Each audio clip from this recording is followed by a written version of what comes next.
seat. Okay, well, look, I know that we're having a few problems with our graphics at the moment, but I'd like to keep shedding light on some of the seats and the movements in seats. We've been talking about Mike Rann, we might actually have a look, if you can call it up, Dean, we might have a look at how he's performed in his own seat of Ramsay in the outer northern suburbs. Now, he held this on a margin of 28.5%.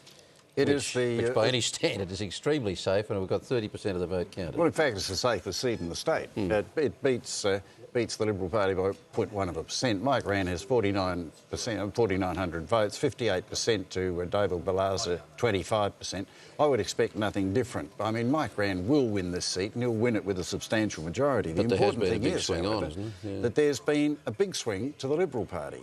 Now, this recognises once again that the Liberal Party is managing to get a major swing in the whole of the western suburbs, in the northern suburbs, where it doesn't need it. But it's not getting the swing it needs where it does need it. So there are some oddities here. Well, let's look at the seat of Hyson, which is Isabel Redmond's seat, the Liberal leader. A margin of only 4.9%, but that picture is somewhat brighter for her.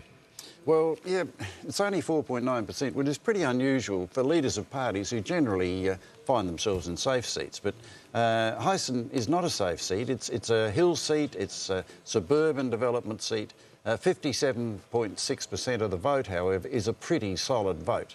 I think in this seat there seems to be what has been present elsewhere in this, at least a vote of confidence in the new Liberal leader. There's been a 10% swing to the Liberal Party in this hill seat. And there's no doubt about Isabel Redmond will be returned to Parliament and returned with a significantly increased majority. OK, now a very important seat tonight, the seat of Port Adelaide. This is held by Kevin Foley, who has fairly intense... Younger-looking Kevin Foley. Even you have to say that. I mean, Mr. 46% of the vote counted. Mr. Foley holds only the third safest seat in the state, but we've got to see what the swing is there. Kevin is leading 51% to 24%, which is a 28% or 26% margin is very difficult to be defeated. But I'm interested to see what the swing is there, because is there evidence in all of those western suburb seats whether there is a swing of substantial proportions. In fact, there's a 14.5% swing to the Liberal Party. Nothing which would at all question the fact that Mr. Foley's coming back into Parliament, but it is a significant swing, which is shown across all of those western suburbs.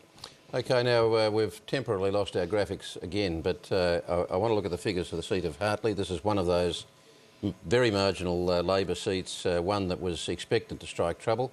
This is the inner eastern suburbs, held by Grace Portalese for Labor with a margin of 6.2%. We've now got 60% of the vote counted, and she's back. She's certainly back. The point about this, I think, is that in both Hartley and in Morialta, the Liberal Party deliberately chose pre-selected recycled candidates. In both cases, those two recycled candidates have not been able to attract the swing that is necessary. So maybe parties need to think about this. In fact, there was Grace Portalese is leading quite easily on first preference votes. When we turn to the two-party and swing figures, you'll find there's a 3.6% swing to the Liberal Party. Now, that's well below. In fact, it's only half of what the statewide swing is. So maybe when Grace Portalese will be back in Parliament, but maybe the Liberal Party has to think a bit more about recycling candidates. And we're joined now by Joe Scalzi in Hartley. Joe, you've probably just heard what Dean... Good evening. You've just heard what Dean's been saying. Would you say you're out of the running now? Well, firstly, we've counted what you're saying, 60% of the votes. We've still got another 40, and there's a lot of postal votes coming and pre-poll. And obviously the swing hasn't been as was first thought.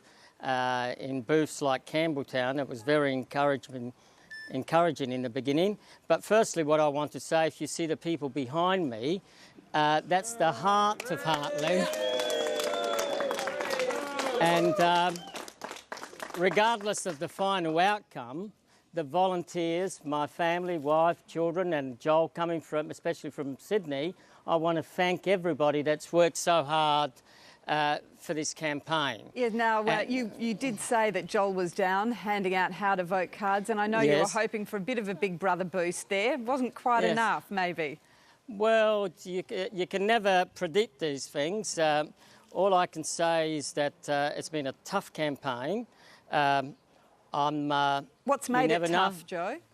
What's made it tough? I think the dodgy Family First card's got to be looked at, regardless of the outcome. Now, You this is the one that that Labor The Family put out, First, which made it look you know, like it was a family first. That's right. And firstly, I'd like to. There's two things that really upset me in life: is when someone attacks your family, and the second, when they attack the profession that you committed to for your life. Now, I'd like to thank the Labor Party for not attacking my family in this campaign, and I'll give them credit for that. I can't say the same for my commitment to education. And some of the letters that went out, I think, should be questioned. Now, What everybody- you're saying that the ALP questioned your standing as a teacher? Not as a teacher, but my commitment to education in the local community. For example, my standing on Norwood Morialta School Council. But that's for another day. Yes, I'm sure it is, Joe, and there'll be lots of issues, I'm sure, that we can look at Yes. another day. But we And, do need to move on, so yes. thank you very much for Well, joining us thank this you. evening. Thank you, Dominic. Now we're going to... sorry. Just on Hartley, I know everyone's putting it in the Labor basket, that might be correct, but at 53% of the vote, the swing to the Liberal Party was 1.6%.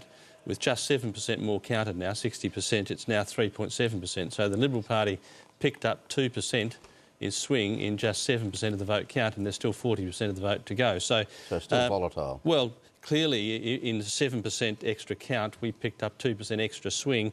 It's now 3.6%. So who knows what the remaining 30%, 40% will hold. And I concur with that. That's our advice too. And the two-party figure is slowly creeping up as we go.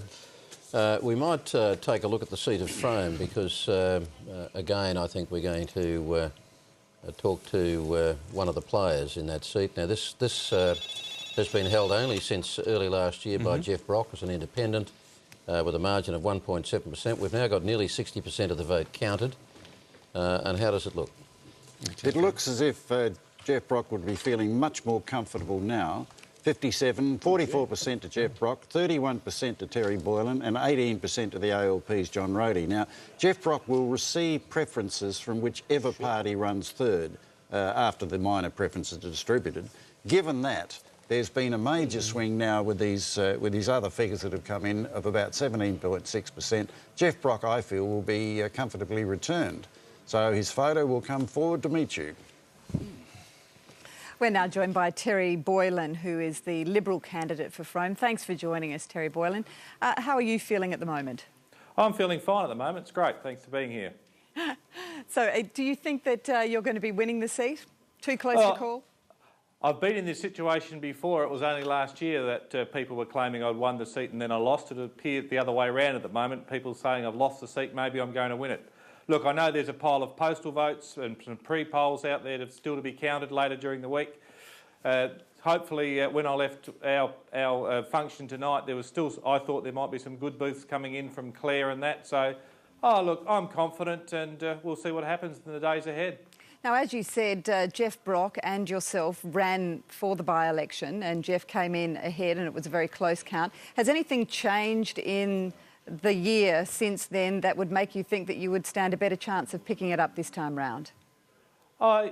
Jeff's obviously been in power for a year. That's given him a year to get out amongst the community, which is something he didn't do prior to the by-election. And the Nationals didn't stand a candidate this time, so I felt that we may have had a chance there. But early days yet. There's one other factor, of course, which has changed, and that is you have a new leader of the Liberal Party, Isabel Redmond. Is that something which you think will help boost your vote? Look, I believed it did. We had Isabel up here on numerous occasions and the people received her fantastically well when we did some street walks and talking to various community groups. So she was fantastically well received and I'm sure people are warming to her as we go along. And what are the other issues which played out in the electorate? Look, without a doubt, Jeff being elected last year by such a narrow margin has just given him the opportunity to get out amongst the electorate and work it. And we're seeing obviously figures now that may indicate that his vote's picked up in some areas. Now, if indeed we do find it's a hung parliament, although at this stage it's not looking like it might be, but if it is, how do people in the electorate view the idea of an independent working with the government? I think some of the people in Port Pirie have had experience before with independents working with the government. I think Mr Connolly some years ago who had often supported the Labor Party. I know some people have been asking what Jeff may do and he's been very reluctant to tell them, but we'll see what happens. OK, Terry Boylan, thank you very much. Thank you for your time.